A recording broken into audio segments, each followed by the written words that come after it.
UP के सीतापुर में जो दरिंदगी हुई है उसे सुनकर कोई भी सिहर उठेगा। 5 साल की बच्ची का सर कहीं मिला तो पैर कहीं, हाथ कहीं तो धड़ कहीं।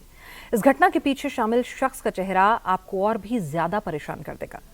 इस रिपोर्ट को देखिए कि आज हम कैसे समाज में जी रहे हैं।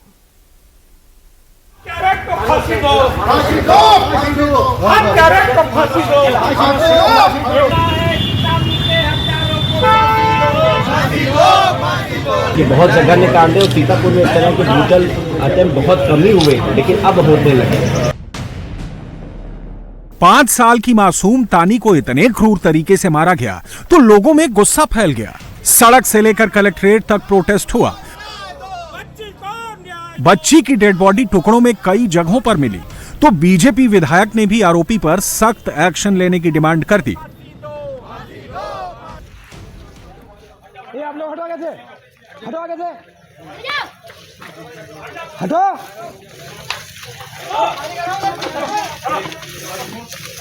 खाली कर दो।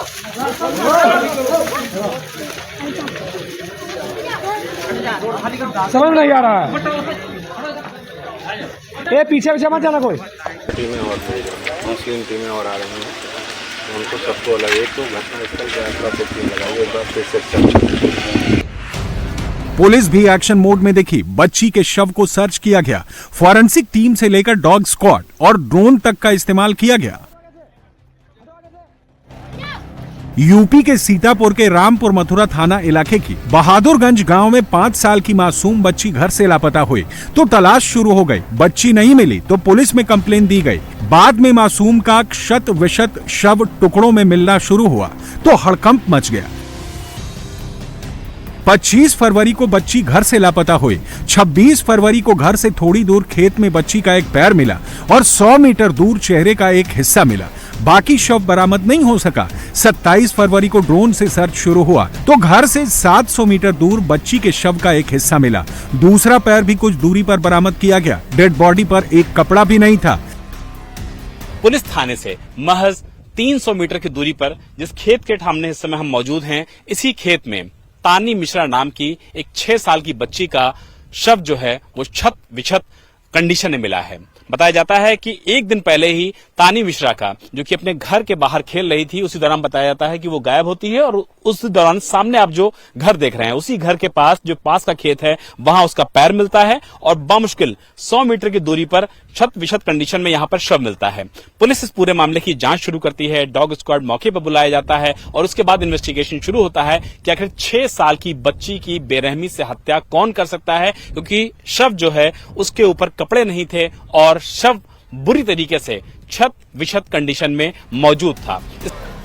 कपड़े ना मिलने से रेप और मर्डर की खबर फैली तो लोगों में गुस्सा फैल गया। रामपुर मथुरा से लेकर सीतापुर तक प्रदर्शन शुरू हो गए। लोग हत्यारों की तलाश कर फांसी देने की डिमांड करने लगे। स्थानीय बीजेपी विधायक बच्ची के परिवार से मिलने पहुंचे। फैमिली को ढांढस बंधाया तो हत्यारों को पकड़ने की डिमांड की।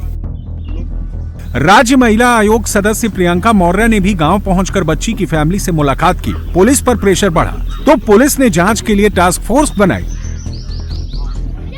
सीतापुर पुलिस एक्टिव हुई। डॉग स्क्वाड ने पूरे घटनास्थल पर सर्च किया। फॉरेंसिक सबूत जुटाए गए। 1 किलोमीटर के दायरे में लगे सीसीटीवी कैमरों के 6 डीवीआर को जब्त किया गया। 3 संदिग्धों को हिरासत में लिया। 5 घंटे तक पूछताछ की गई। कई दिनों तक जांच के बाद भी पुलिस को कोई एंगल नहीं मिला। इस बीच बच्ची का पिता भी लापता हो गया तो पुलिस ने एक बार फिर से सारे पॉइंट्स को खंगाला, सारी कड़ियों को जोड़ा तो बच्ची के मर्डर के शक की सुई बच्ची के पिता की तरफ घूम गई। किसी तरह मोहित के पास पुलिस पहुंचती है तो मोहित का पूरी तरीके से बदला हुआ स्वरूप सामने आता है। पहले मोहित दाढ़ी मूछे रखा करता था, लेकिन एकाएक वो पूरी तरीके से क्लीन शेव हो जाता है। इस बदले हुए लुक का कारण भी पुलिस नहीं समझ पाती है, लेकिन जब सख्ती से पूछताछ की जाती है तो पता लगता है कि नशे का आदी मोहित अपनी ही बेटी का हत्यारा है और उसे कुछ बातें बच्ची के बारे में नहीं अच्छी लगती थी। वो किसी के घर में क्यों जाती है, किसी से बातचीत क्यों करती है, और नशे का आदी मोहित इस बात को बर्दाश्त नहीं कर पाता है और बच्ची को नशे की हालत में गला दबाकर मार देता है। बच्ची के मर्डर का खुलासा हुआ तो हर कोई दंग रह गया। बच्ची के पिता ने ही नशे की हालत में बच्ची की हत्या करने की बात कबूल कर ली है।